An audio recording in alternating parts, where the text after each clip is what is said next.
All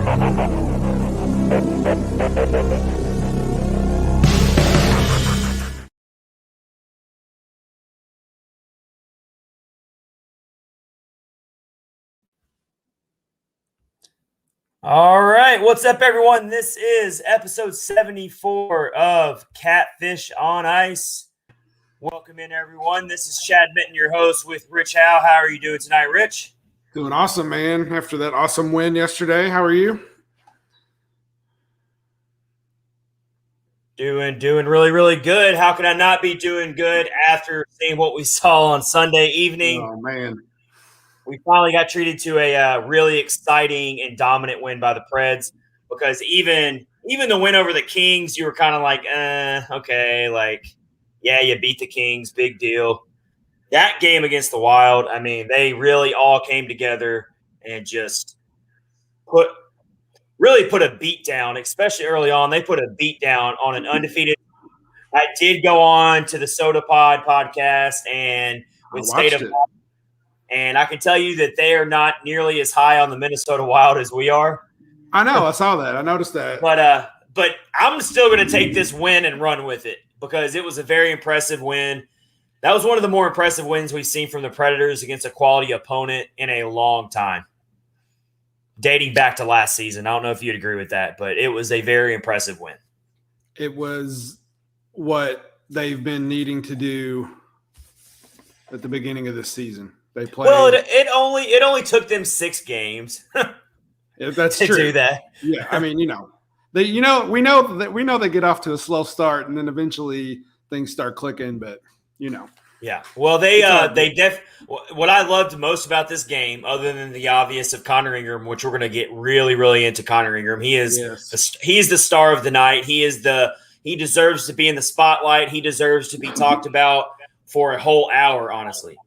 He does. He does. But very proud of him for what he's gone through, but we'll talk about it more. Yes. But another impressive thing about the game was how the Preds held on to their lead. Absolutely. I got to watch like the second period and the third period, and I was they were up like 3-0, and I was like, I'm not comfortable. I'm still not comfortable. So I think you tweeted the same thing out. We've been burned before. So yeah, I was staring at that scoreboard. I was staring at the game clock, and I was just like thinking about it. Like this is going to keep going down. Like the Wild are going to keep figuring out a way to catch up. You got Connor Ingram in there in his first NHL start. And I was just like, there was a parade to the penalty box for both teams. And absolutely. I was just like, there's too much time left here to get too crazy. But that first period, I mean, Ryan Johansson scores 2 quick goals. I mean, he looked like a first-line NHL All-Star centerman, like he really did in that sequence. Did. I mean, can we just bottle that up and hold on to it for the rest of the season? Man, I don't know what lit a fire under him. Well, really all of them. But, man, he looked really good, and, like you said. So let's talk about whatever we got in store for everyone here. This is episode 74 of Catfish on Ice with Chad Minton and Rich Howe, your hosts. We've got Kyle Perkins coming on to the podcast later on in the episode to give us his Monday edition of Perk's Picks. He will give us his top picks from the week with the Nashville Predators. He always brings a lot of good stuff. He always brings some spicy takes. I know everyone likes to use that term now, spicy. Kyle Perkins is super spicy. So he will bring some spicy takes for us. We've also got to get into this game. We're going to talk extensively about Connor Ingram and what kind of impact he really made, not just on the ice, but off the ice as well, which is really way more important than the final score. So we really want to talk about that. Connor Ingram deserves all the love and praise today, so that's what we're going to do. And then also we are going to talk about the best fighters in Preds history. Yep. I know there's already a player that's already in the clubhouse as the winner. I get that. This isn't really the purpose of ranking these guys. This is more like we're just going to revisit all the great fighters in Preds histories, because there's been a lot of them. I was looking back today at a lot of the guys who have played on the Preds who are great fighters. they haven't necessarily had a lot of great goal scorers in their history. They've had plenty of good fighters.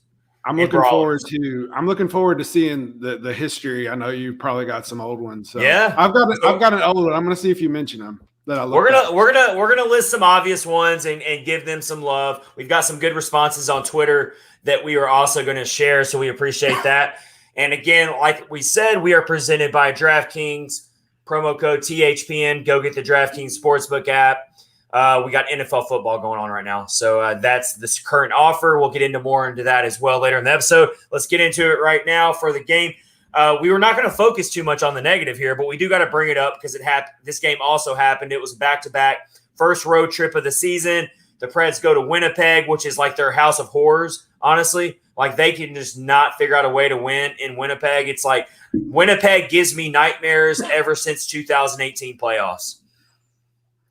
Yes. When the Preds got knocked out of the playoffs in Game 7 of the second round, the year they won the President's Trophy, that was at Winnipeg, and they chased Pecorine out of that game. I mean, he just had trouble there, and Winnipeg Jets still have some of those same players, and that was just a really tough game because the Preds scored some goals, and they every time they would make it a 1-goal deficit, they give it right back. And it was just such a frustrating, infuriating game to watch because absolutely every time you thought the Preds were going to get the equalizer, and the Jets weren't even playing that great. It was just a carryover of just more sloppy hockey. Yeah, and normally a 4-goal Predators game, that would be a win for them. That's a lot of offense for those guys. We've been told that.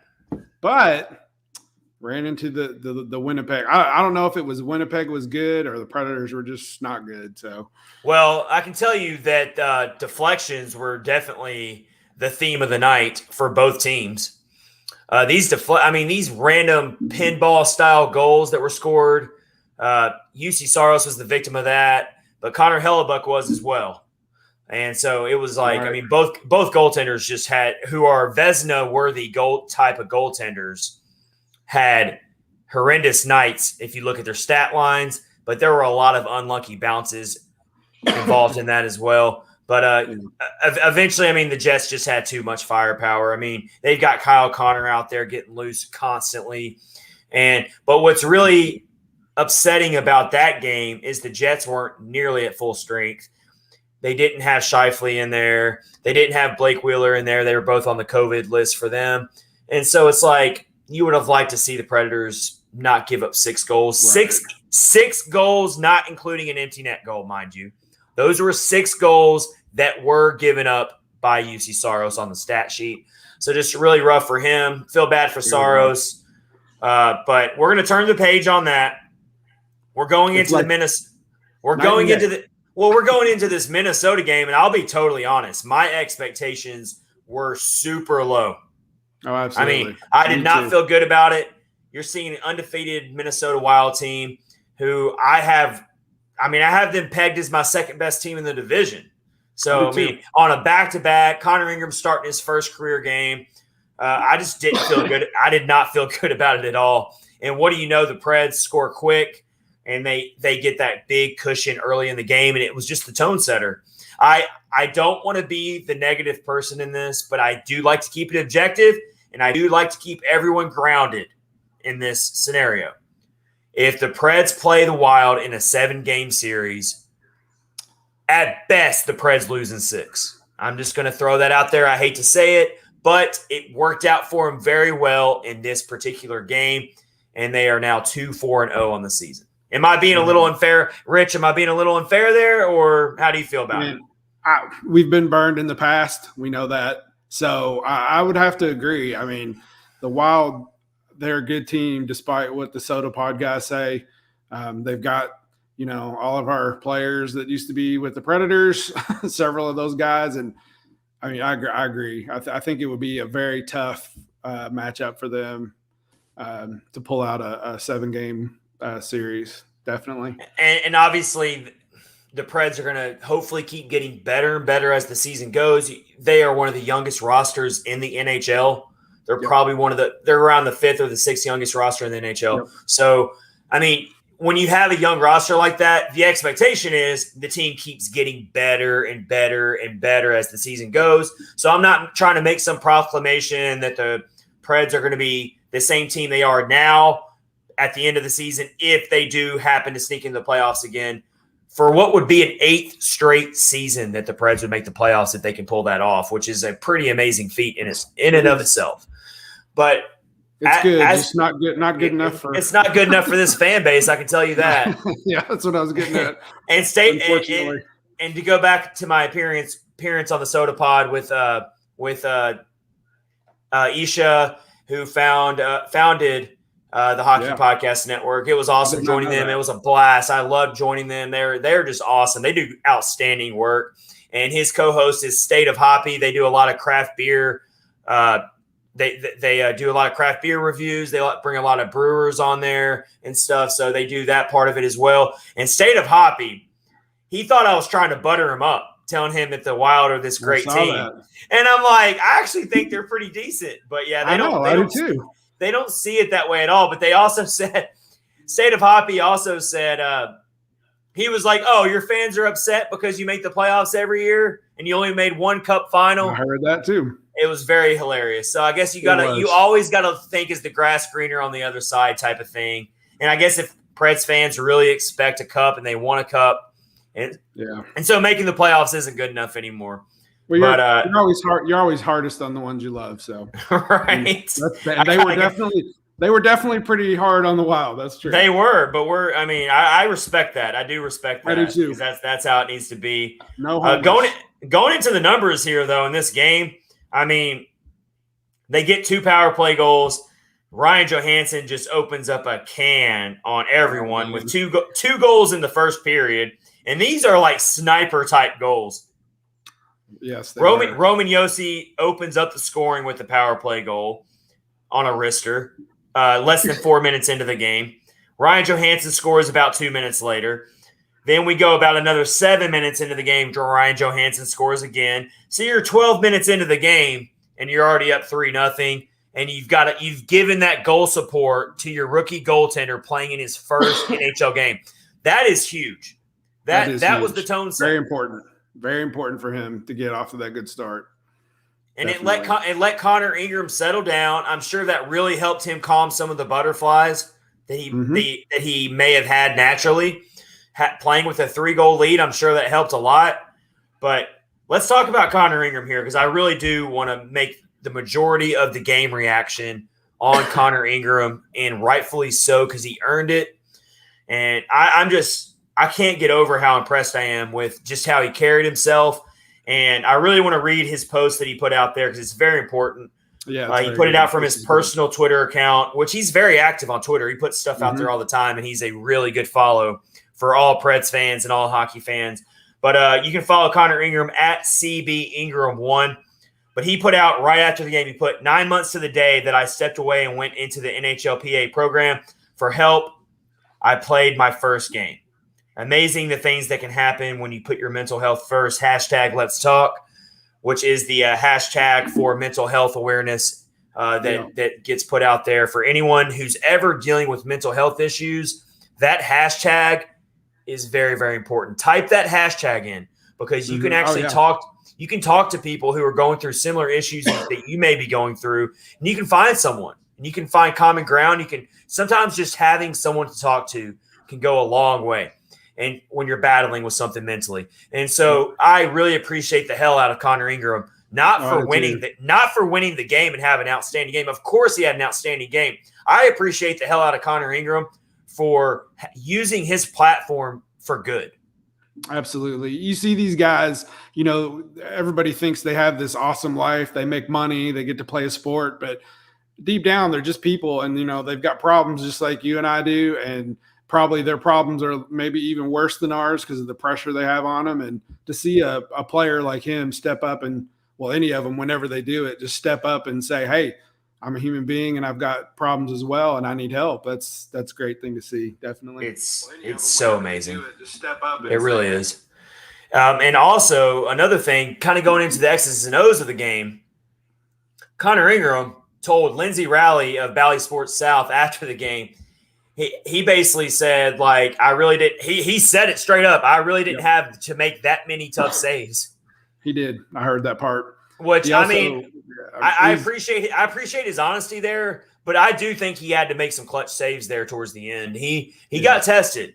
He did towards the end of the game. He also said that the first game he played in the AHL and I guess in the juniors, he said the first shot I faced, both of those went in, so I was expecting him to go in, but not last night, man. He saved the first one and quite a few after that. So good to see. It's awesome. He definitely did. And also another thing about Connor Ingram, let's put this into comparison, historically speaking. And I've already shared this, and I couldn't believe this. So I went back to the archives and looked at Pekka Rinne's first career start, December of 2005, which is insane to go back that far. But considering that Pekka Rinne just hung up the skates and went into retirement, to think that Pekka Rinne made his NHL debut for the Predators in December of 2005 is just in and of itself is insane to think about. But Pekka Rinne, NHL debut against the Chicago Blackhawks of all team. I love that as well. Love it. He made 35 saves for a .925 save percentage, and he won his first decision. Yep. Connor Ingram, 33 saves on 35 shots for a .943 save percentage. So, hey, Connor Ingram, you're in some pretty good company after your first NHL start. You didn't waste any time getting into some good company with the GOAT, Pekka Rinne. Yep. Not that many goaltenders for the Predators, but yeah, he's only the second one to ever. I think I saw his NHL debut. So I think I saw another interesting note from this game. I'll make sure I'm right on this, but I'm pretty sure Connor Ingram is only the 19th goaltender in Preds history to suit up for the Preds. I believe when you think about the Preds, they've been around for 21 seasons. And you see teams all the time shuffle 3 or 4 goaltenders throughout a season. Yeah. You're averaging one goaltender per year, less than one goaltender per year over your franchise's history, with Connor Ingram being the 19th to suit up. You'll see the 20th most likely with David Riddick at some point. But that in and of itself is kind of crazy to think that they've only had 19 goaltenders suit up for them in their 2 decades plus of existence. Yeah. We definitely love our goaltenders, man. That's for sure. And, of course, Pekka Rinne plays a big part in that. Before Pekka Rinne, you had Thomas Vokoun, who was the workhorse. So we've always been blessed with great goaltenders here, and it seems like the goaltender position is locked and loaded right now for the Preds with UC Saros, with Connor Ingram, a quality backup in David Riddick, and we're hoping he's having a speedy recovery. Lindsey, we love you. We know you're a big David Riddick fan. We hope that Big Save Dave is recovering, and we hope to see him out there. We hope that the Preds get him back, because honestly, I don't want to get into these discussions about what do you do with Connor Ingram now. He had such a great game. I still think Connor Ingram could do some good things in the AHL, and then you maybe revisit bringing him up next season, of course. But I still think you take Connor Ingram back to Milwaukee once Riddick is off the COVID protocol list. You take David Riddick as your backup. And then unless there's some major performance issues with Riddick, you stick with the plan. Riddick's the backup. Connor Ingram, go down to the AHL and dominate like you did the last time you were in the AHL. We'll stick with the plan. And then Connor Ingram, we will probably see you next season as UC Saros' backup. Unless, like we really don't even know if Riddick has COVID. I would assume he does because he's been out for a really long time. It just, if he's got any lingering effects from that, or if it takes longer. I mean, we might see Ingram play, another game or two, maybe one more. And this is, I hate it I hate it for David Riddick. Oh, absolutely. But this is awesome experience for Connor Ingram to take back with him. Unexpected experience. This wasn't in the plan, obviously. Yep. So I'm happy for him. I'm happy for Connor, and I'm glad that So I confirmed it here from Brooks Bratton. Connor Ingram was the 19th goaltender to appear in a regular season game in Preds franchise history. Ingram is also the 6th player in team history to wear number 39. Okay, these are some good Preds trivia. Hey, save this for a Preds trivia question, right. Rich. Next time we bring back Preds trivia to the podcast, we'll save this one as a question. He joins Anders Lindback, Masonek, Dan Ellis, D. Pittis, I don't even know who that is, and M. Cesar as players who have won war number 39, and I definitely botched at least two of those names. And I'm so sorry to anyone out of that list who's watching this stream right now or listening to the podcast. We appreciate you. I'm so sorry I botched your name. I've heard of one of those names. Out of all those you read, I've heard one. Lindsay said, I just want Riddick to be in Calgary on November 2nd. Of course you do. She's the Riddick's biggest fan in the world. Yes. So hopefully, I hope that he is down there. Calgary so you can see so Nashville Predators, assuming Riddick's healthy by then, you need to go ahead and do the right thing and make sure Riddick is the starter against the Flames so that Lindsay can enjoy it. And it might be kind of hard for Lindsay to watch that, actually. Because she's a diehard Flames fan. How is she supposed to? How's she supposed to juggle those? How's she supposed to juggle those two emotions? I don't know. That's tough because she's a huge Riddick fan. She's got several of his jerseys. She's posted pictures, and she now has a Riddick. She had a blank jersey. She had Riddick's name and number put on the back for the Preds. So she likes him a lot. That's cool. That's awesome. Yeah. Let's talk about some other game notes here from the Minnesota Wild game. Roman Josi had a 4-point game. He was just all over the place. Originally, he had 2 goals, 2 assists. They ended up giving the goal to Philip Forsberg, and so Josi ended up having 3 assists on the night instead of 2 goals and 2 assists. But he was just, his skate, he looked like vintage Norris Trophy winning Roman Josi in this game. His skating and when he's on and when he's locked in, his skating is mesmerizing to watch. He looks like a video game. He does. Like he's just gliding. He's just gliding, and people are chasing him. He can handle the puck. He's probably, I would argue, one of the better, if not the best, puck handler on the team.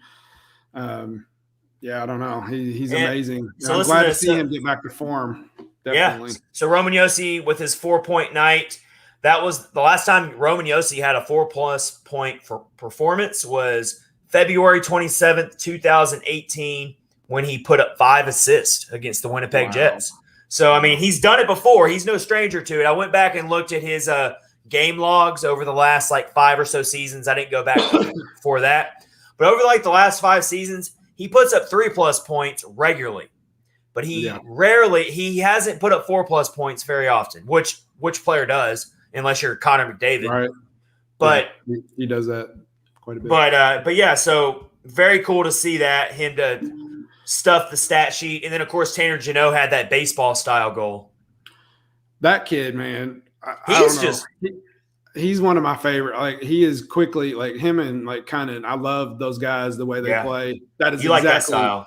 I love it. Yeah. You can appreciate that style. And Tanner Jeannot, let's talk about Tanner Jeannot. He is just, every game you can count on him making a highlight reel.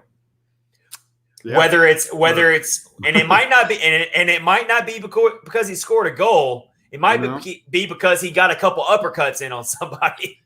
Yeah, he's getting I think he's getting a reputation around the league. Watch out for Tanner Jeannot. All right, this is our perfect segue into our next segment here. Again, the Preds get the win. The Preds get the win 5-2 over the Minnesota Wild. They protected that lead. I was worried that 3 goals wasn't enough. They protected it. They end up winning 5-2. It was so nice to see the other team have to empty their net for a change. Right. It was good. Yeah. One quick point real quick before we go on to the fights. Yes. I was looking at the stats so far for the year. So before some of the guys that I'm going to mention now were up there, but kind of lower. So now your top point leaders are the people who you would expect to see. Roman Josi is first, Ryan Johansson, Philip Forsberg, Mikael Granlund. 5th is Matt Duchene. So that's what you would like to see. Yep. Hopefully they can keep that trend going. Well, We're not going to get into it too much, but Eeli Tolvanen did leave the game with a really nasty spill into the boards. I don't think it was malicious. I don't think it was like some type of head hunting or anything like that. It was just an unfortunate play. Hockey's a very physical sport, of course, and bad things can happen sometimes. And so he took a really nasty blow to the boards. He was very slow to get up, had to be helped up to get off the ice. And I just hope he doesn't have a concussion, because that's what really scares me, because that's just, you don't mess around with concussions and head injuries. No. And so we really don't know anything about that right now. We'll find out more hopefully on Tuesday. But if he can't play for a while, that's going to just it's really unfortunate for many reasons, but it's also unfortunate because now John Hines once again has to shake this thing up. And I would assume Rocco Grimaldi would be the one who would be put back in there. But you've also got Matthew Olivier down there. I think in Milwaukee, who they could definitely call him back up as well. I hate to say this because I love Rocco Grimaldi, but I would actually prefer Matthew Olivier getting called back up. And here's why. The Preds know their identity. They know who they are. They know that they want to be a very rough style type of team, and they play that role very well so far. And I don't think so. I would like to see another player who fits that mold. And so I would prefer Matthew Olivier to get called up to replace Eeli Tolvanen's spot if that ends up being needed. But I agree. I hate that. I would actually expect Rocco Grimaldi to probably get it, but we'll see. That'll be interesting to see what happens there. Yeah. Perfect segue into our next segment. Let's go ahead and talk about the best fighters, brawlers, whatever you want to call it, in Preds history, and they've got a lot of them. First of all, if you like hockey fights, you need to go to hockeyfights.com. Yeah. Because it's literally an archive of hockey fights. Every day they post every fight that happened in the NHL. And you can actually go on there and vote on who won the fight and rate the fight. Like it's that detailed. Yeah. And so it's a really fun website. You can wait. I could waste hours and hours on that website watching fights. Yeah. I mean, so that kind of inspired this segment. So shout out to hockeyfights.com. It's a really good website. But we went on there and looked. Let's go ahead and state the obvious. We're not really ranking these players. We're just talking about them. Because the Preds are a very physical brawler type of team this year. And so what better time now to go back and look at some of the best brawlers in team history. Let's go ahead and start with the obvious, and that is, of course, Jordan Tutu, which all of our awesome followers on Twitter, when we put the question out there, they reminded us, yes, Jordan Tutu is the answer, which is rightfully so. We had a Philip Tomasino Stan account say Tutu is already mentioned, so I'm going to roll with Cody McLeod. We'll talk about Cody McLeod. He's more recent. The Sports Stove podcast said Coat and Tutu.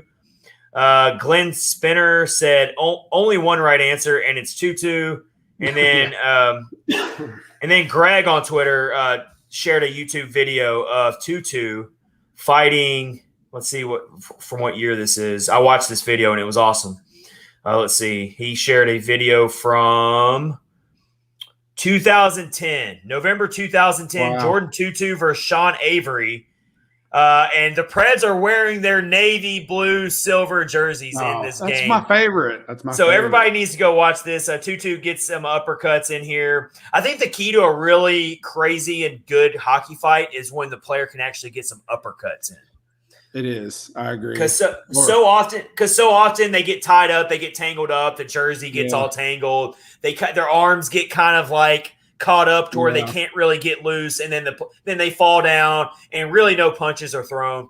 No. That fight right there that Greg shared with us. Thank you for sharing that with us. We'll retweet that on the podcast page. That is a good one. That is a really good one. So we retweeted that. So go to @CatfishIce on Twitter. We just retweeted that. Go watch that video. That's awesome. So yeah, Jordan Tutu is an obvious choice. And going back to the Connor Ingram theme, Jordan Tutu dealt with a lot of mental issues and addiction problems. He is another very positive story about a player getting the help they needed and battling back from a really hard personal problem and speaking out about it, using their platform to help other people. Yeah. So we actually follow him on Instagram with the Catfish on Ice account, and he is very vocal and talks about it a lot. And that's good to see because, like, once again, big tough hockey player guy. People think he doesn't have any problems, but he's just like everybody else. So. Exactly. Good to see. He really was a great fighter. I mean, he was the type of player, and dare I say, Tanner Jeannot is starting to remind me a lot of Tutu. But Jordan Tutu was a tone setter. Jordan Tutu would change momentum, not because he scored a goal, but because he was a enforcer. He was just don't mess with me, don't mess with my teammates. You're not going to want to ever go up against me. I am going to be a pain in your ass the entire game. Yep. So get used to it. And so many fans appreciated that. And Tutu was around during the time when the team was like going through a lot of transition. I mean, he was around the time when the team was being rumored to be sold and moved. Yeah. He was a part of that team. I mean, he was such a critical part of the Nashville Predators during his time here. And it wasn't because he got a bunch of goals and because he was a flashy offensive player. It was because he left everything out there. He truly did. He was such a passionate player. Yeah. And that's what they need. You got to have those players, man. And we have a couple right now. We do. And like I said, Tanner Jeannot, I would say Tanner Jeannot has a lot more offensive skill set to his game than Tutu did. But the way the passion they have for the game and the aggressive style of play they have, Tanner Jeannot reminds me a lot of Jordan Tutu. He really does. And his 8 years with the Preds, Tutu played 486 games, 46 goals, 79 assists, 125 points, 725 penalty minutes. There you go. There you go, right there, right? There it is. I mean, he was. Let's look at his hit numbers here. Let's see if they're tracking hits. 511 hits. You can't go back too far on the hits because they weren't tracking hits before 2007. So that's really not that's probably not an accurate number. But Tutu played for the Nashville Predators from 2003 to 2012 before he went to the Red Wings and broke my heart. Oh yeah, well that happens. But yes, Jordan Tutu is easily the top fighter in Preds history. There's no doubt about it. But let's go ahead and talk about some other players. Rich, I know you got a good one. Give me your next. Give me one. I do have a good one. Do you know what happened on January 7th of 2020? January 7th, 2020. Where was I? That's 2 seasons ago. I have no idea where I was on January 7th, 2020. I will tell you what happened on that night. The Nashville Predators were playing the Boston Bruins, and one Yakov Trenin got in a fight. I know where you're going. I know where you're going with this. with Zdeno Chara. Oh, so glorious. Quite the fight. Yakov Trenin managed to do something very few players have done. He hit Chara in the jaw, and Chara actually, his knees buckled. He did not go down. Chara is a big, huge man, and I've watched his fights. He just can hold people with one hand and just hit them with the other. Let's get some stick taps to Yakov Trenin during that time because he was an unknown player. He was, yeah. He's still very much an unknown player around the league. But then he was definitely unknown, and for him to not back down against Zdeno Chara is wow. That takes some brass balls. I'm just going to say it right now. It does. And even this season, you've seen Trenin stick up for guys. Like I can't remember which game it was, but somebody hit Colton Sissons and that did put the Preds on the penalty kill and gave Seattle their goal. So you take the good with the bad in that scenario. Yep. So wait a minute, Rich. You're already going to put Yakov Trenin in the exclusive group with Jordan Tutu as best fighters already. I don't know if he is a good fighter. Exclusive. He is a good fighter. Yak is a very good fighter. So I'm not saying you're completely wrong on that. I say just on the merit of him buckling Zdeno Chara, he's well on his way. Not many people can say that, but I don't know. we'll see. He's still young, so he might. Yes. All right, let's talk about. We already brought up Cody McLeod. He's pretty recent. Cody McLeod was a very, very good fighter as well. He was definitely, in every sense of the word, an enforcer. He was not like a Tanner Janot or a Yakov Trenin or even a Jordan Tutu in the sense of being able to give you any kind of offense. Right. Cody McLeod was the type, he would take the fight when the fight was necessary, and he would serve his 5 minutes, and the Preds weren't missing anything.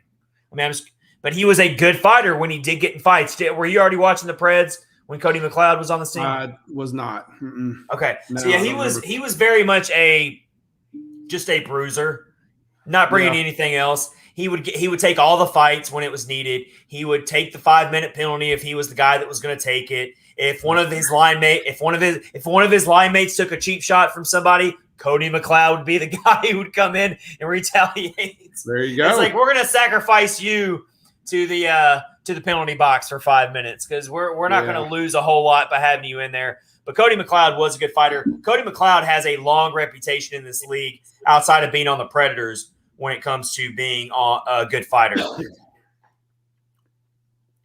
That's awesome.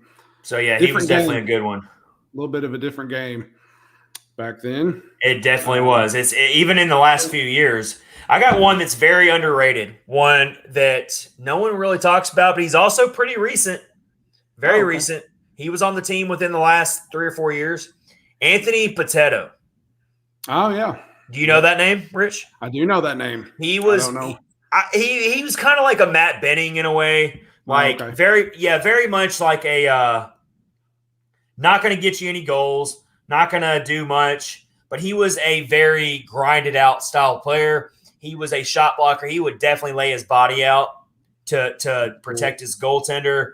And he did a lot of good things for the Preds, honestly. I feel like he's a little underrated when it comes to the fact that he was a good, decent third pairing defenseman compared to what we're dealing with right now anyway. And so he was a very good fighter as well. I remember some really good fights with Anthony Potato where he would get in there and he almost like Luke Cunnin plays. He was always that type of player where he was like getting in the boards. He was getting in the scrums. If there was a scrum and Anthony Potato was on the ice, 9 times out of 10, he was in the middle of it. And probably the reason why it started. You need players like that. Yeah, so I'm going to throw Anthony Potato out there as a really good quality fighter in Preds history. He played 5 seasons with the Preds, racked up 86 penalty minutes in those 5 seasons in 114 games, only got 19 points. So like I said, he wasn't really an offensive type of player, but he did rack up 194 hits in those 5 seasons. Oh, wow. So he was very much involved in laying the body out there. Yeah. You got one? I do. I was looking up, so I Googled Nashville Predator fights, and I found someone played for the Predators 2008 to 2010, Wade Belak. Okay. You know him? I know the name. I'm not – I do remember the name. Yeah. I found out he passed away, but I watched a couple of his fights. So he played for 2 seasons. He had 4 assists and 112 penalty minutes in 2 seasons. There was a fight they were playing the Capitals, and he got in a fight with Donald Brashear of the Capitals, and it wasn't a very long fight, but Belak put one on him and knocked him out cold, and they had to kind of help him off the ice. He was hurt, but he looked like a pretty tough customer, man. That Wade, he was yeah, I remember him. He was, and the Preds had a ton of players that were like that back in the day. I mean, that was literally their blue collar mentality, and it really seems like it's come full circle here in 21-22 because this is how the Preds are kind of trying to play this season. Is how the Preds used to be back in the good old days when Barry Trotz was here. And they were still trying to make the playoffs and stuff. I mean, that's how the Preds evened the gap and started being competitive in this league was we're not going to outflash anybody. We're not going to have the best offensive players, but guess what? We are going to be a pain to play against. We're going to get in your jersey. We're gonna grind it out. We're gonna put you in the boards. We're gonna piss you off, and it really feels like that's who they want to be once again. Yeah, which is a wild turnaround from the Peter Laviolette days when it was run and gun and just up and down the ice transition style. It's like we've done a full switch of how we want to be around here. And so that's why this top brawler segment is so perfect. Yeah, I got another. During that era, that was when Austin Watson was their best fighter. Austin Watson is not going to be included in this because he lost every fight I ever watched him get in. He got an A for effort, but he got in a lot of fights. He did. It seemed like he got in a fight every game, and he was always taken out. He wanted to be the enforcer, but he's not in there. He's not. We're not including him. No more Austin Watson talk. Nope. Richard, I got a good one here. Rich Clune. No, and not familiar. Rich Clune, and if you look up the top fighters in NHL history, a lot of times Rich Clune will pop up on some of these lists. But Rich Clune, he did not play on the Preds for very long. He wasn't one of those longtime Preds players by any means. But when he was on this team, though, I do remember him. I remember looking at it and being like, who is this new guy? Like, who is this Clune guy? And I swear, every time he was on the ice, I'm like, He actually took a lot of shots from what I remember, but he never scored. But this guy was always pissed off about something. He was always like just trying to start like a fight with everybody. Like, I'll fight the whole team if I have to. Like, he was one of those but he was a really good fighter. He has a really good reputation of being a good fighter. You'll see his stuff all over hockeyfights.com. But he only played 3 seasons with Nashville, 106 games. Let's see how many penalty minutes. 279 penalty minutes in 3 years. Do the math on that one. 279 penalty minutes in 106 games. That's a lot. That's a lot. That's a lot. He's very efficient when it comes to going to the penalty box. That is quite a bit. And he did that in less than 9 minutes of average ice time. The guy wasn't even on the ice that much. That is insane. 294 hits as well. So he was he just went out. He came out of the box and was just like swinging at people and all right, go back in. Very physical player. We should have one more player here. Let me see. Let's get one more good brawler in here from the team history. Zach Ronaldo. I recognize the name. Zach Ronaldo was a very good fighter. He was briefly on the Preds. I don't want to leave him out because he was kind of part of that era where you were interchanging players and none of these players were in the long-term future of the team, but you were trying to get these physical players in to mix in. So Zach Ronaldo, you got Stu Grimson, who was he played his last season of NHL hockey with the Preds. He was more of a fighter earlier in his career, in his prime, but he's widely known if you look at hockey all-time best fighters. Stu Grimson's usually on there, and of course, Stu Grimson has done media coverage for the Preds locally as well in his past. So Stu Grimson is definitely someone you have to bring up as well. Anyone? I don't have anyone else on here. Those are the main ones. I do want to bring up Shea Weber real quick. Yeah, well, because Shea Weber, the few times that Shea Weber ever got in a fight was the last time anyone would want to challenge him. Because I remember him being in a handful of fights, and I really wish I could find some good clips. Maybe, Rich, if you want to try to find some. If you can find some footage of Weber getting in one of his very few fights, there's a reason why no one ever challenged Shea Weber. Yeah. Because he would put you down. Yeah, he's a scary man. So Shea Weber never had to fight because first of all, he wasn't an enforcer, but also – no one wanted to step up to that man because you'd be crazy if you did. No, yeah. I mean, he's just imposing. You just look at him and he's scary. So definitely wouldn't want to fight him. That's for sure. Yeah, that's crazy. Yeah, that's a good one. No fighting just by fear. Nobody wants to fight him just for fear. So that's awesome.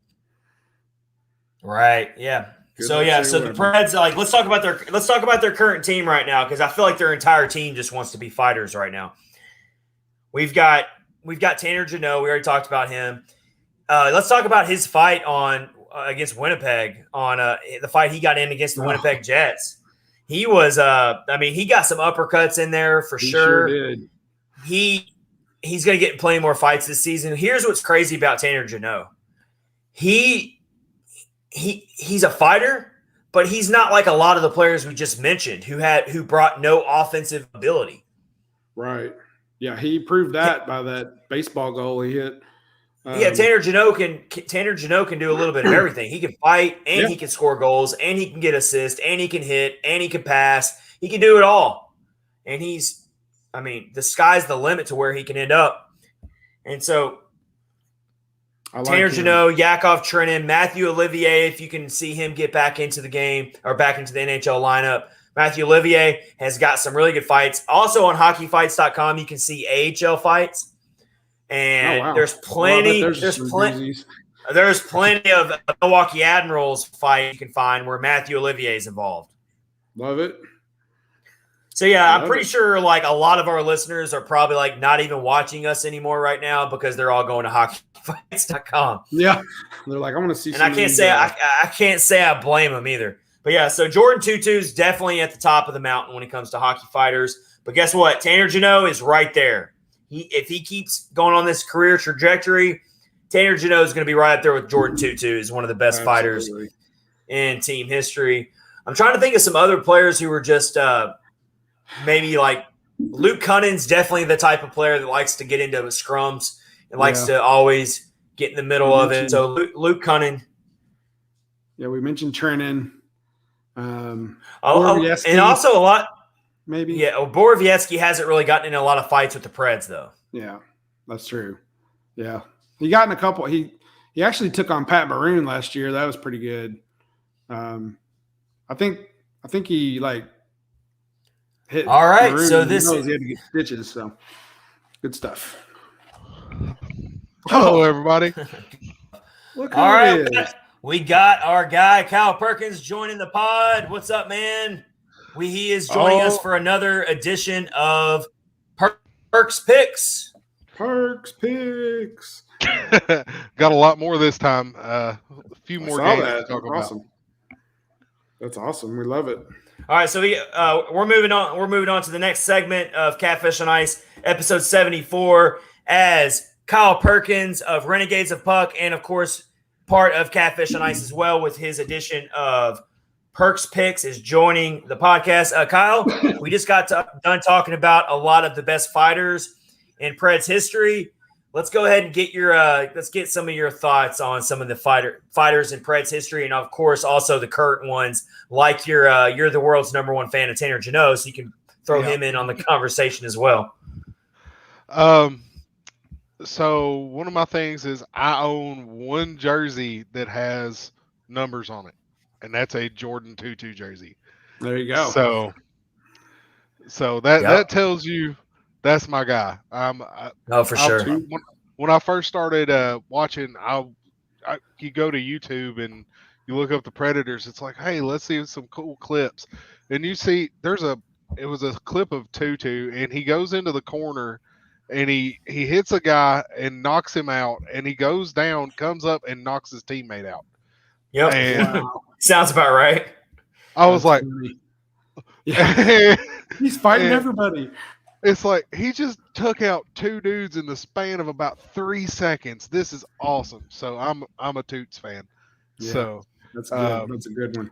Am I getting a little ahead of myself saying that Tanner Jeannot is kind of reminding me of Tutu in a way? Like, I know they're two completely different style players in a way, but I mean Tanner Jeannot he a lot of the ways he plays Tutu played. Yeah, he does. They're very similar. I think Olivier reminds me more of him than Jeannot does. Jeannot's got a little bit more offensive upside than Toots. Olivier's just a wrecking ball, but he is. That's awesome. Then you got Stu Grimson. We brought up Stu Grimson. He only played one season with the Preds, but that still counts. And he was he's I see him on all the when you can type in like top fighters of all time, and Stu Grimson normally pops on there on most of I'm the pretty list. sure he fought Bob Probert more than anybody else, and if you do that, you're a man. So You absolutely are. Yeah. That dude, man, you want to talk about scary. He was like scary before Zdeno So Chara was scary. Kyle, do you remember Richard Clune at all? Were you watching the Preds when Clune played for the Preds? I wasn't, but I'm familiar with the name. Dude, he was a maniac. Like he was just like he literally had no other purpose but just to start shit. Like he was just insane. And like, I mean, I'm not saying I want players like that on the Preds because honestly, it puts you it could be a liability. But this dude was insane. He also pops up on a lot of lists as far as best fighters in hockey when he was playing. But yeah, Richard Clune, look up some of his stuff. This dude was just a maniac. Yeah, your traditional enforcer's kind of a dying breed. Oh yeah. You've got Revo still running around, and you've got Ryan Reeves, who we just saw. Oh yeah. And that's about it, really, as far as I'm just there to hit people and fight.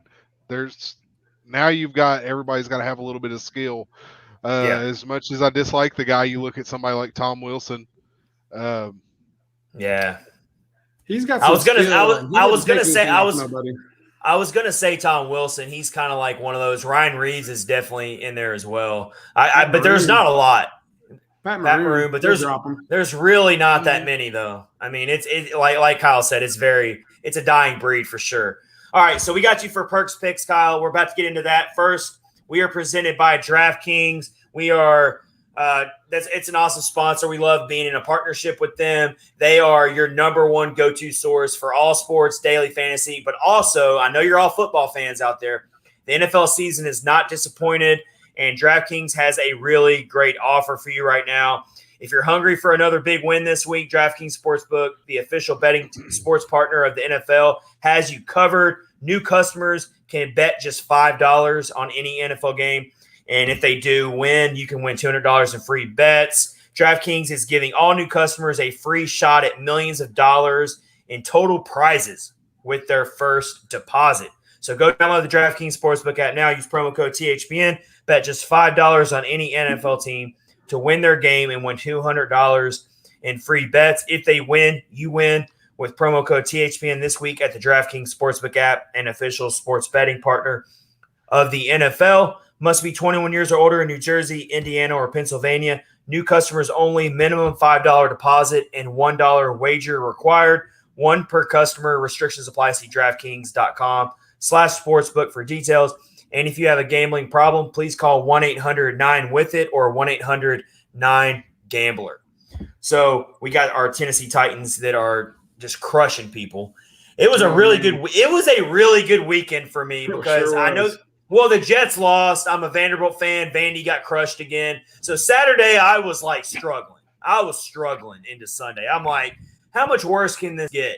And then the Titans treat me to a blowout over the Chiefs. I thought that the Titans were a better team. I didn't see them completely running them out of the building like they did. And then I'm like, okay, Titans gave me a win, but I kind of expect the Titans to win. They're a good team. I'm like, okay, let's get ready for this Preds game. Playing an undefeated Wild team, starting a rookie goaltender. I'm like, I just don't like this at all. And what do you know, the Preds just opened up another can. So both of my teams on Sunday rose up to the occasion and just dominated their opponent. So I was treated to some really good action from my home teams. Kyle, let's get you going here. Let's get you going and open up Perks picks this week with your first pick. Well, we're gonna start out with the bad news, and because that's just all. I like the bad news first. It can only get better, and really, it can't get much worse. And we're gonna talk about Ben Harper. Oh my gosh! I'm telling you, man, he's gonna come for you. He's coming after you. Ben Harper just entered the chat, Kyle. Yep. Ben Harper said, "Well, Kyle Perkins he actually did. He's probably got better things to do than I think sure. I'm sure he's making hundreds of thousands of dollars. Right. Yeah. All right, but let's hear it. Okay, so the Winnipeg game was a disaster, an unmitigated disaster. Harper's on the ice for majority of the goals against. I don't know if either of you subscribe to the Athletic. Dom Lecision, I think Yes. that's how you pronounce his He's name. really It's about awesome. 15 characters long. He always calculates things out by game score.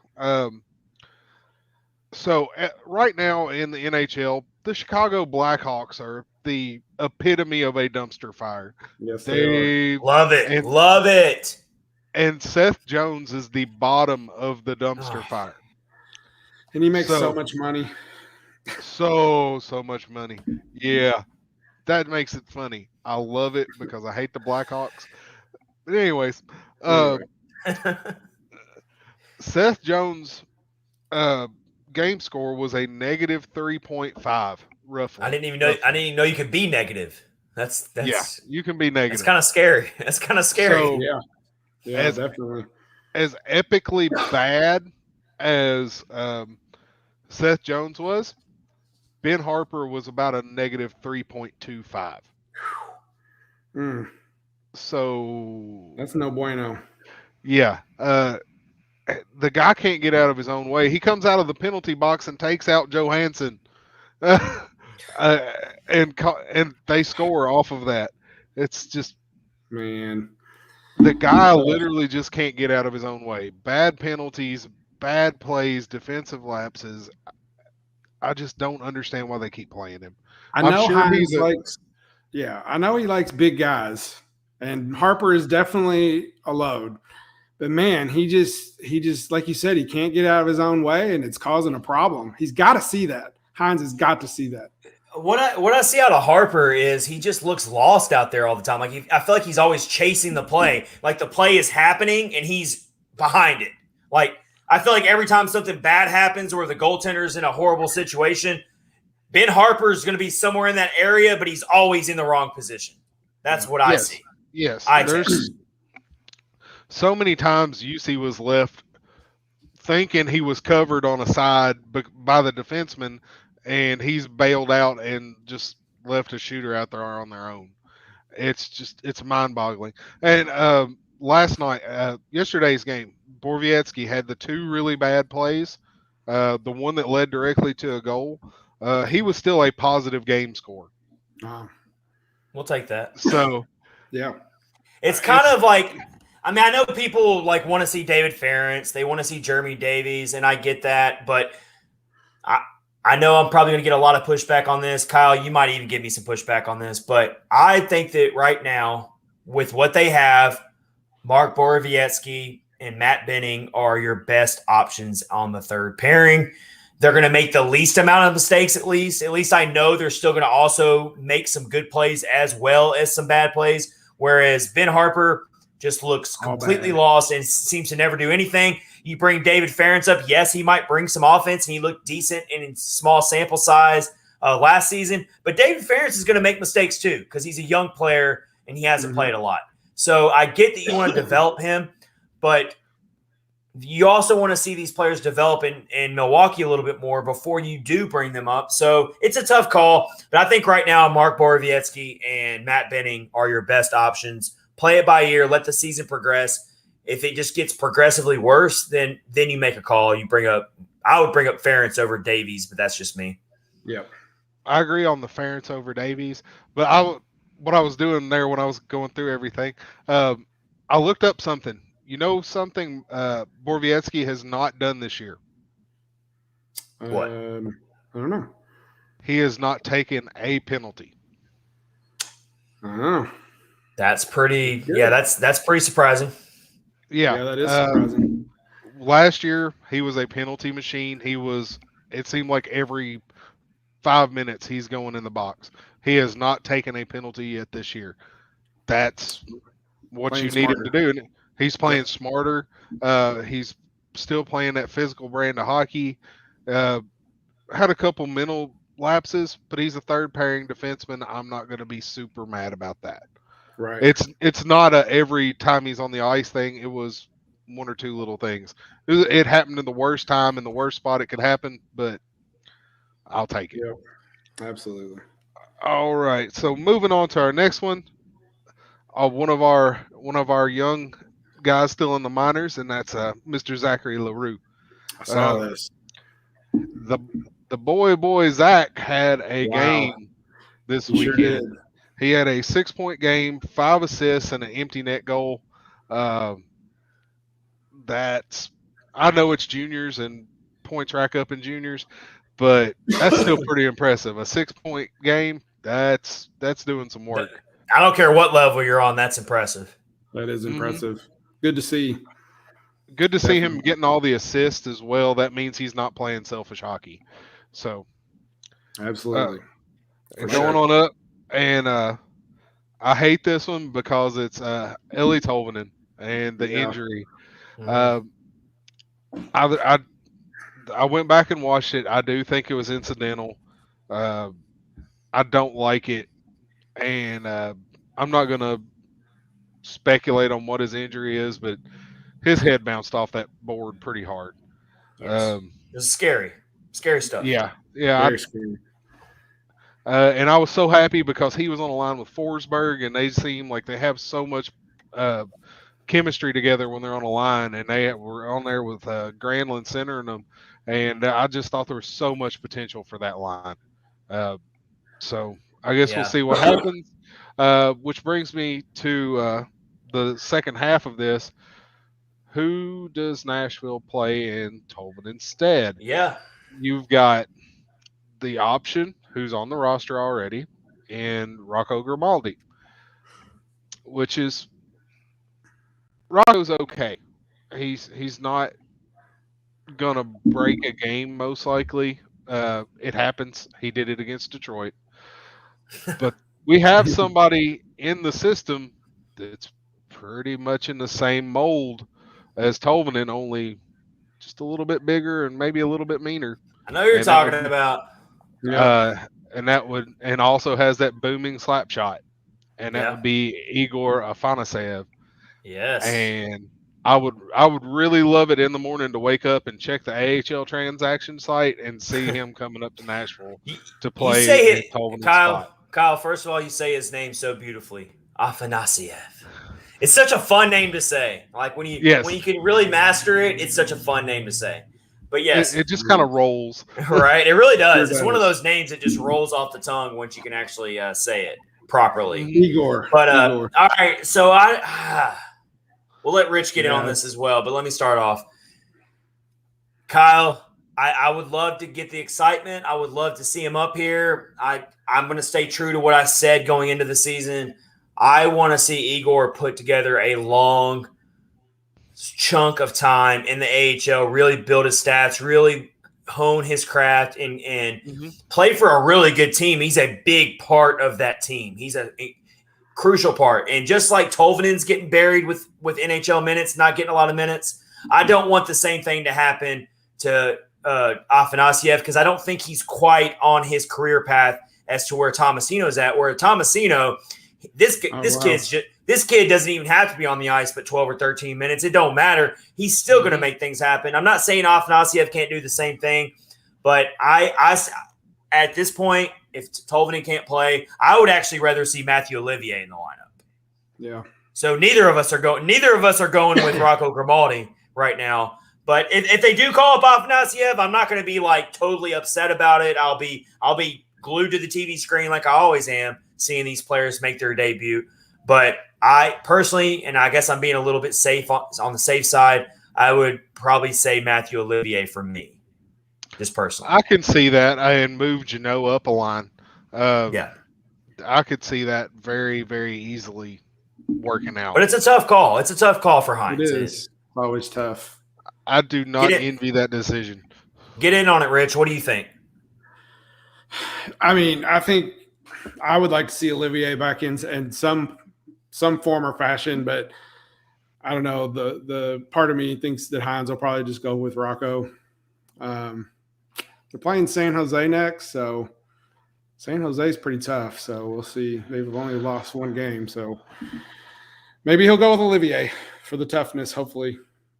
But who knows? We just never know with Hines, right? We don't know what he's going to do, I think. You're right about that.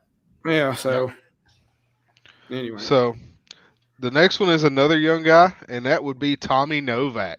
Yeah. So Wow. I think we were all very upset when Cody Glass got sent down. I'm still not a huge fan of this, but man, am I glad that Tommy Novak has got his opportunity.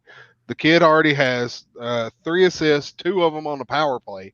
He comes straight in and is on that second power play. His zone entries.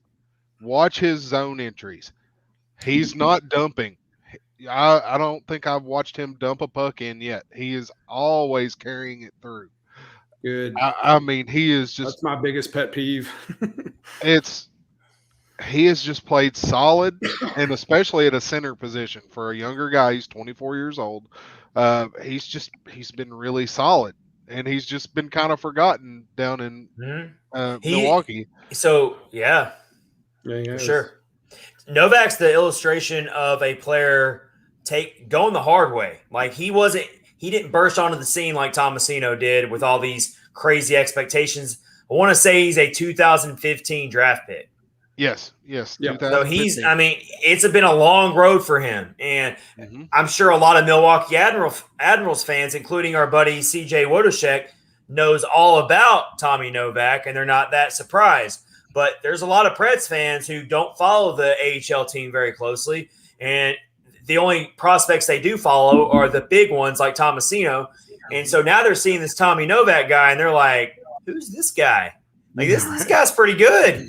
He's the 24-year-old. He's the 24-year-old prospect. He's not the 19, 20-year-old prospect. No, this guy did it the hard way. And I am so happy for him. And he looks he looks ready for this moment. Like he totally does.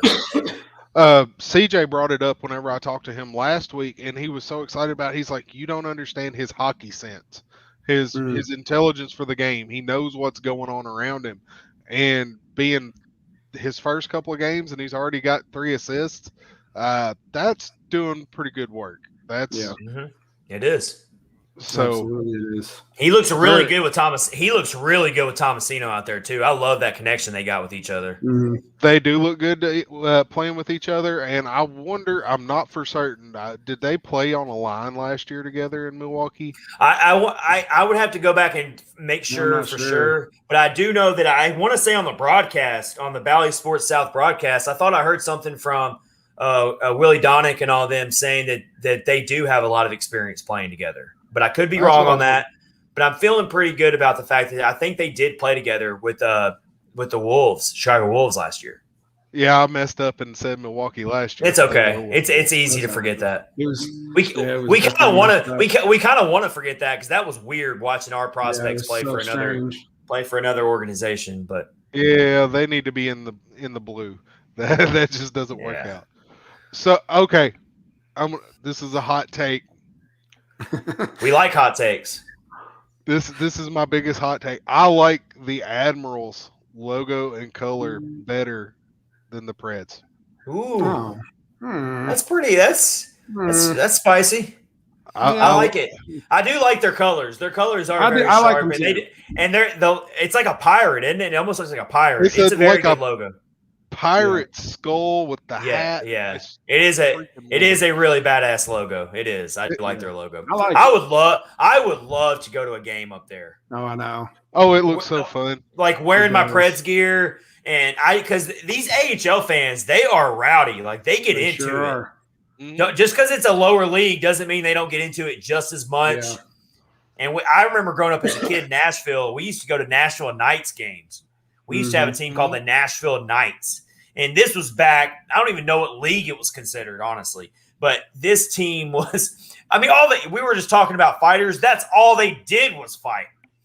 It was like, you're lucky if you can see a goal scored because it's just fighting constantly. But we didn't know any better. We felt like we were at a pro wrestling event or something. That's really what hockey felt like in the early 90s growing up in Tennessee. You went and watched the Nashville Knights at the Municipal Auditorium. And that's all they did was fight. But anyway. That's awesome. It works. So we're going to move on to everybody's favorite whipping boy, and that is Matt Duchene. The whipping No. Ben Harper is taking over Matt Duchene. Yeah, Matt Duchene's like, whew.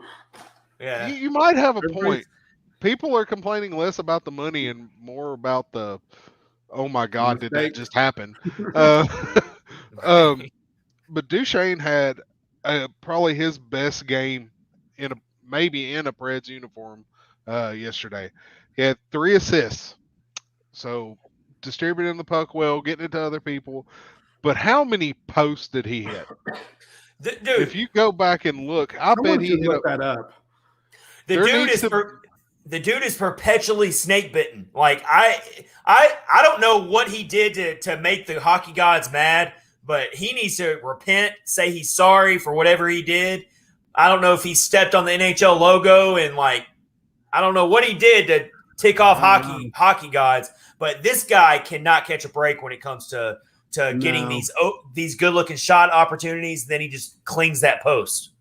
I can't remember what game it was, but he had one. It might have been against Los Angeles, but he tucked the puck between his legs and flipped it up and it hit the post. And I was like, man, this guy just had awesome puck handling skill right there and hit the post, man. He's just so unlucky. Yeah, the one of Yossi's goal from yesterday, it's off a rebound of a Matt Duchesne post hit. Yeah, it's you got to feel for the dude at this point. It's like he just can't. It's like the puck has a magnet in it, and something right to the post. He is. I noticed it in yesterday's game, especially. The guy is playing hard though, man. He's definitely not taking plays off. There was one play where it probably got overlooked, but maybe some listeners or whoever's watching the stream right now, they might be able to remember this. Just get in on the chat with us on YouTube or Twitter right now if you're watching. But I remember a play where Duchesne, this guy was getting bullied by somebody on the Wild, just getting constantly pushed in the back. And it came to the point where Duchesne was literally on all fours on the ice. He got knocked down so hard, and he just kept pushing. He got up and finished the play, got back into it. It shows me that he's not just a finesse player. He can also – he's not going to be like a Luke Cunnin or anything like that, but he can still get in the scrappiness as well. And I kind of saw a little bit of that yesterday against the Wild, and so I'm glad to see him at least get some assist in the stat sheet. I guess he did kind of exercise those demons against the Hurricanes with that game winner last year, but the dude is snake bitten though. He totally is snake bitten. Sure is. Yeah. He also didn't get pinched on the boards. That's our big pet peeve, isn't it? That's our big Matt Duchesne pet peeve. He did not make that stupid move going around and getting pinched. It made my day. I watched for that the entire game. All right, now on to my favorite player, Tanner Jeannot. Yes. Tanner is up to 2 goals and 1 assist. So 3 points, one of the higher scorers on the team. Let's talk about the goal that he set up for Nick Cousins.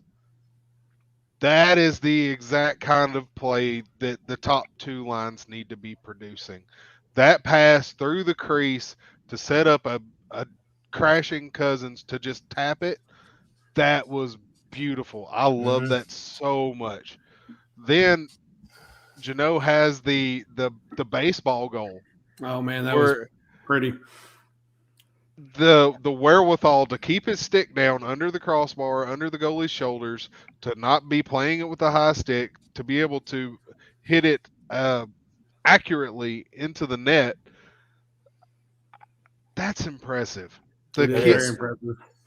I don't know if y'all saw the intermission interview with Dan Hinote, but he said, at this point, I don't know if the kid's an alien or a superhero or what. And I really think Hinote has taken that line under his wing, because they'll come in and sit down, and you always see Hinote run over and he's smacking him on the helmet. Yeah, awesome. He's definitely a player's coach. He's very much, because he's a former player, if I'm not mistaken. Yeah. Yes, him and Mace played together. Yeah, so he's a very quality assistant coach for Hines, and I do like a lot of the things that he seems to be bringing into this team. Team plays hungry all the time. The team plays with the chip on their shoulder all the time. Is it always going to lead to flashy goals and high-scoring games and all the fun highlight reel stuff that everyone wants to see? Maybe not, but they definitely have an identity. We know that. They play with a chip on their shoulder, and they play ticked off all the time. I think the game yesterday was the most relaxed I've seen that team in forever. They weren't making they weren't pushing. Right. They were letting the game come to them. It looked more relaxed. That's a big deal. Who was it? It might have been Mason said you're playing at home. Things aren't going great. Get to gripping your stick a little too hard, and then things just keep going worse and worse. So maybe getting away from Bridgestone and a little bit of a road trip might have helped them out a little bit, so they can come back in with a little bit of confidence. They should after this game they played yesterday. And I mean, that's their first 2 division games of the year, and they split. So you'll take that on the road. Now they gotta build something here, though. They can't revert back to old ways and lose to San Jose. I mean, because you're still kind of in a hole here, and I mean that's kind of just how I see it. But you got any other picks, Kyle? Got a few more going. All right, let's keep it going. To hurry up. No, you're fine. We can stay here all night. I love talking hockey. I can do this all night. Yeah, definitely. So next pick, Phil Tomasino. Yeah, he's got to be on there. I was wondering if he was going to show up. I know, right? He came in, he played that first game, and then all of a sudden he's on the bench. No, he's not even on the bench. He's up in the box watching the game. What is going on here? Yeah, that was horrible.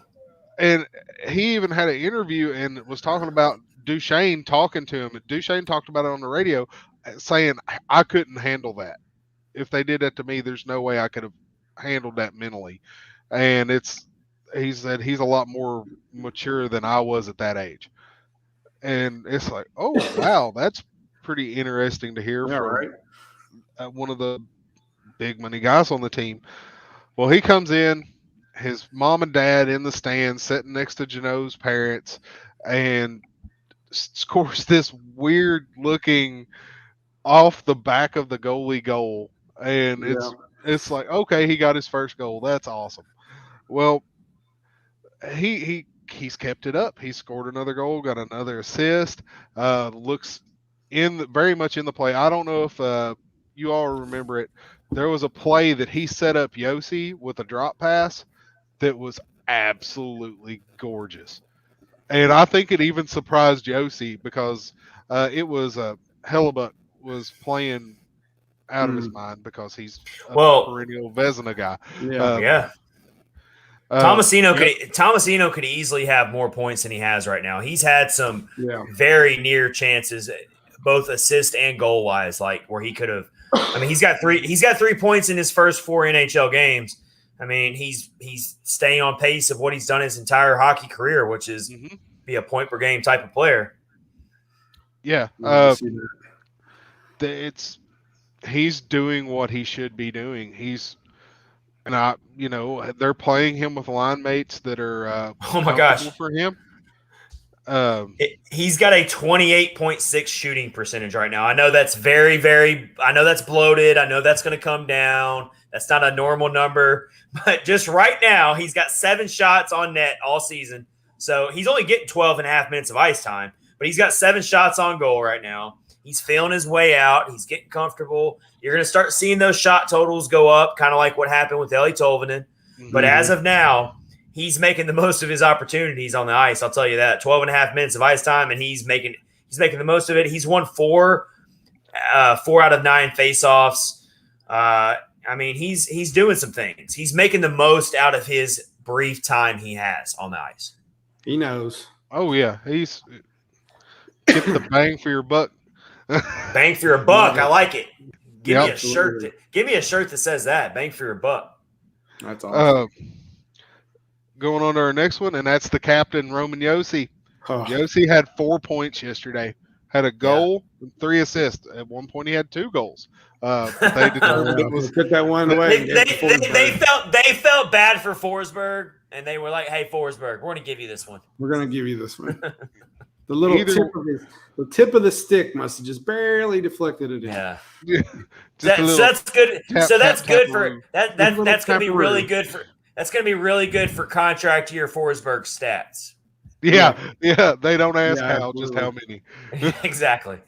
When he's in the negotiating room for his new contract, he's gonna be like, "Did you see that extra goal I scored against Minnesota? Remember that was that one? mine. That was mine. That wasn't Yossi's. That was mine." That's It got to be doesn't worth matter. at least another $500,000. It's every bit of it. There was a move. Yossi's coming down the left board. Guy is blocking him off. He's got him dead to rights. And Yossi spin moves this guy. Yeah, I remember that. And just breaks his ankles. And it's how you don't see defensemen move like that. You very rarely see forwards move like that. If he keeps this up, he'll be in a Norris conversation again. Love it. Sure. Yeah, for sure. If he plays to the level of this game, I think it's definitely a possibility. Yeah, his first 4+ point game, which is really tongue twister. Keep getting tongue tied on that one. First 4+ point game since February of 2018. He does 3+ point games all the time, but he very rarely gets to that 4-point mark. And he had 5 assists in that game in 2018. But other than that, pretty rare territory, even for someone as great as Roman Josi. Yes. That is a difficult feat in the NHL unless you're Connor McDavid. That's what I said earlier. Yeah. Exactly. And he's a defenseman. He's a defenseman of all people, and he does that. Yeah. And this is not on my sheet of things to talk about. How good has Alex Carrier looked? So he's not part of a Perks picks. You're just bringing him up. No. This is a wild card. Wild card.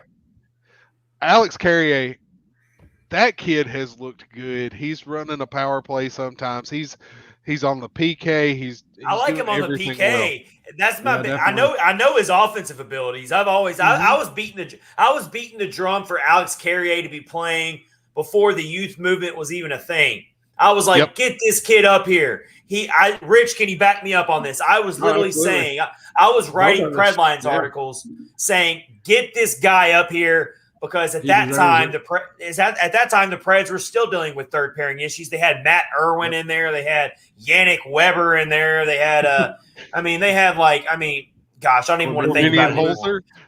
Corbinian Holzer for like one or two games. I'll never make sense of that signing. I don't know. But yes, I was like, get Carrier in here. He is more than proven himself in Milwaukee. He can bring some offense. But I really like what I'm seeing from him on the penalty kill. Yeah. Yep. That penalty kill has looked so much better. Like, they're don't jinx it. Please don't jinx it, Kyle. But you are right, though. You are right. I had to knock on wood. There you go. I got some wood here to knock on. But yeah, you're absolutely right, though. You got to call it like it is. Both the power play and the penalty kill seem to be making progress. Progress is all you can ask for. We'll take progress. We'll take progress at this point. All right, let's get to your next one here. All right. Number 2. Number 2, yeah. Yep. So Ryan Johansson, 2 goals for Rajo. In the first period. So much in the first period. And they're both Ryan Johansson goals. They're coming straight up the middle. Oh, yeah. He does the little kickback fake and fakes the goalie out and then just flips it. And Johansson looked like he was having fun. And that's what they need, is for him to have fun, just like that. Yeah. Why can't I want to see more aggressive Ryan Johansson. I'm tired of seeing this passive. I'm going to set the guy up. I'm going to stick handle. I'm going to try to do a flashy behind the back pass. No. Ryan Johansson, you are a gifted shooter. You can shoot the puck. Stop acting like you can't. I want to see a more aggressive Ryan Johansson from here on out.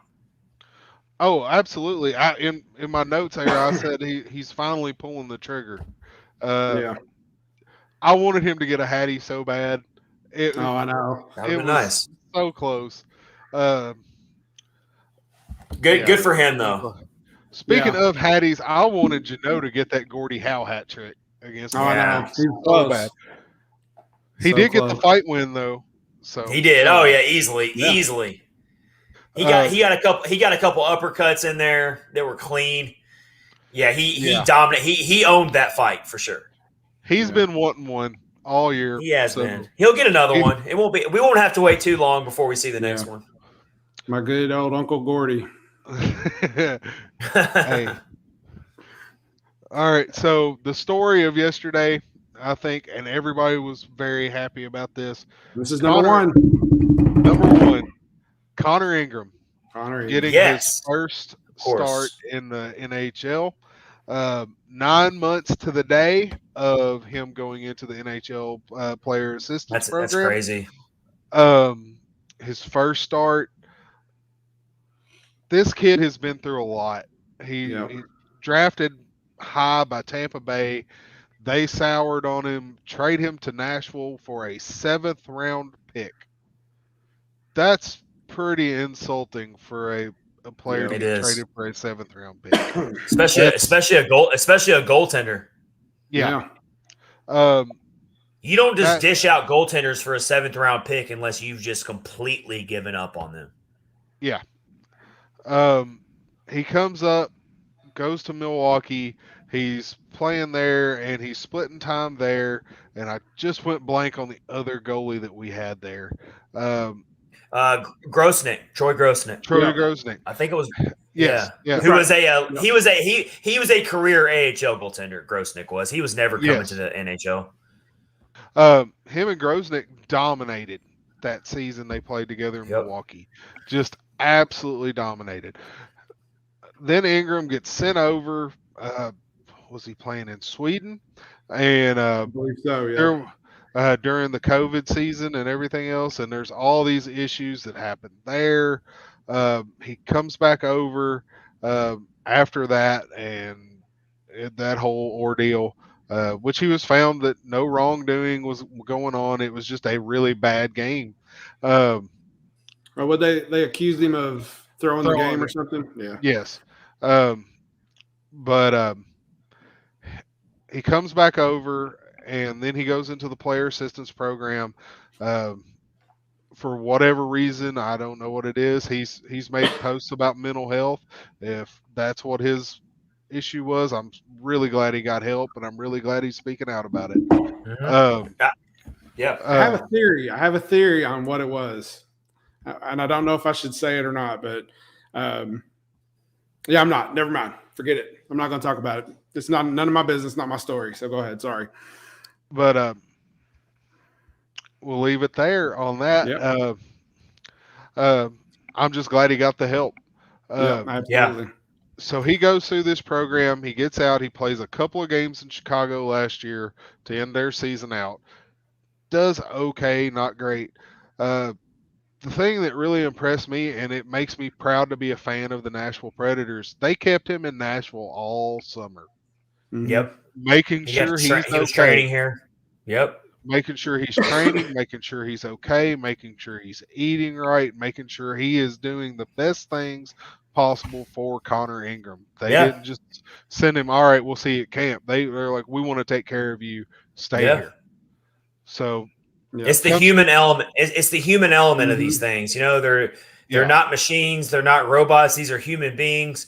And I do really appreciate the Nashville Predators organization for being there for him, because now he's can come back stronger than ever. Now and it's a really good look on the franchise. I mean, like, because there's plenty of other players going through these same things right now.